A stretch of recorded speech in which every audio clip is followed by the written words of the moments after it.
വെല്ലുവിളിച്ച സംസ്കാര എന്ന ചിത്രത്തിൽ ചന്ദ്രി എന്ന കഥാപാത്രത്തെ അവതരിപ്പിച്ച അഭിനേത്രി. അനീതികളോട് കലാപം ചെയ്യുവാൻ ഇന്ത്യൻ തെരുവുകളിൽ മുഴങ്ങിയ ധീരശബ്ദം. ഇത് സ്നേഹലത റെഡ്ഡി. ഒരു കാലത്ത് ആഘോഷിക്കപ്പെട്ട അഭിനേത്രി, സമരത്തെരുവുകളിലെ ആക്ടിവിസ്റ്റ്. 1975 ജൂൺ 25 അർദ്ധരാത്രി പ്രധാനമന്ത്രി ഇന്ദിരാഗാന്ധിയുടെ ശുപാർശ പ്രകാരം രാജ്യത്ത് അടിയന്തരാവസ്ഥ പ്രഖ്യാപിക്കപ്പെട്ടു. സ്നേഹലത റെഡ്ഡി അധികാരഗർഭിനെതിരെ തെരുവുകളിൽ പ്രതിഷേധിച്ചു. അവർ സമാധാനപരമായി പ്രക്ഷോഭങ്ങളിൽ പങ്കെടുത്തു.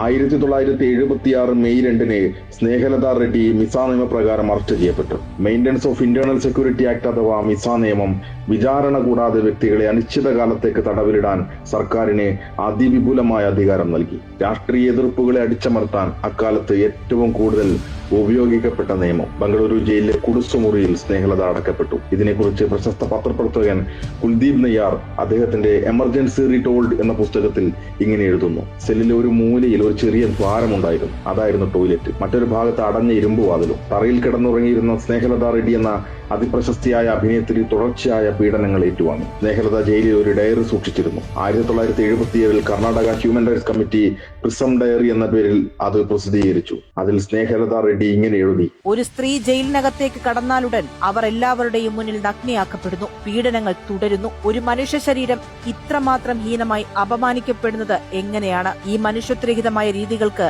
ആരാണ് ഉത്തരവാദി? മറ്റു വനിതാ തടവുകാരുടെ അവകാശങ്ങൾക്കായി സ്നേഹലത ജയിലിലും പോരാടി.